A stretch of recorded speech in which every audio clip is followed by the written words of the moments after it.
Պարոն նախագահ, մինչև դատականիստերի դահլիճ մտնել է։ Այս քրեական գործի մասին ձեր դիտարկումները կասեք։ Տեսեք, այս քրեական գործը իրավական աճպարարության և մարդկային ողբերգության հերթական դրսևորում է։ Սկզբի համար սա։ Ես չեմ ուզում ուշանալ դատականիստից, խնդրում եմ համբերությամբ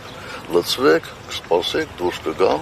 բայց խնդրում եմ շատ կարճ իրար հետ համաձայնացրեք ինչ հարցեր, որովհետև մեկ այլ չասեմ կարևոր, բայց պարտադրված հանդիպում էր։ Ձեր թույլտվությամբ շատ կարճ մի հարցազրույց, պարոն նախագահ, ձեր առաջին գործում դատավորի համար ճակատագրական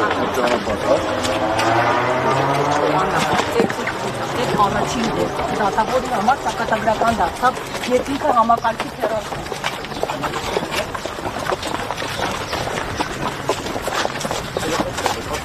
Այդ համառությունը ասում է, որ ես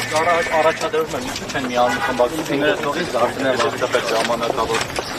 ու դեպ եմ եղածում։ Ասացած Սահակյանի թիմը ասել է նախապայմանների քննարկեն հիմա չի ուզում։ Դիժեցնում են գործընթացներ։ Ո՞վ չեն ուզում Նիկոլին հեռացնել։ Բարի օր։ Ես դες չեն թողնում ես։ Բայց ասեն դուք տեխնազումն եք նախընտրելի, եթե այս մանրուքն հասկանացին չէ։ Դուք հնարավորություն ունենալու եք։ Ukraine հարցին պատասխանում, որ ով էստես ամուսնացնում։ Ուղղակի խորհուրդ տվեք, թող գնան խմբակցության հայտարարությունը ուշադիր կարդան։ Եթե հայերեն լավ չեն հասկանում, ես կխնդրեմ խմբակցության ղեկավարին, ինքը մանրամասնի կբացատրի։ Դե դուք ասել եք, որ Նիկոլ երկուսով չեք իրավիճակին չեք տիրապետել։ Հայտարարել եմ